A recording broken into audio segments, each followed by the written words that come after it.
4 équipes en 5 points. À 6 rencontres de la fin, l'équation reste complexe, mais avec la meilleure défense d'Europe, Lille peut y croire. Quelles sont d'ailleurs les forces sur lesquelles le LOSC peut miser pour cette fin de saison? Je peux vous dire que Mike Maignan est un homme exceptionnel. Il nous a sauvé de nombreux buts, notamment contre Metz.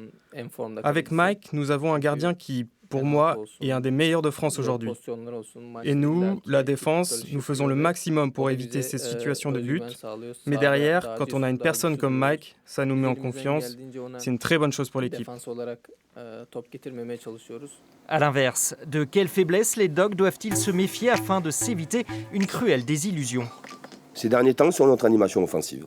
C'est là-dessus qu'on doit être beaucoup plus juste, moins précipité, plus déterminé à faire la bonne dernière passe, l'avant-dernière passe, avoir ce que je disais après notre match à Metz, l'agressivité qu'a démontré Bourak, toute l'agressivité offensive qu'il a mise sur le ballon qu'il a eu, et aussi d'insister, d'être opiniâtre. Avec tout ça, quelles sont les chances lilloises d'être champion?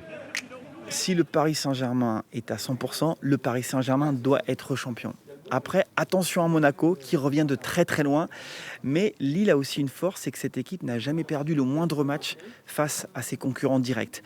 Elle doit jouer des équipes qui sont dans le top 9 d'ici la fin de la saison. Si elle reste solide et qu'elle réussit à gagner ses matchs, même par le plus petit des écarts, le LOSC pourra être champion.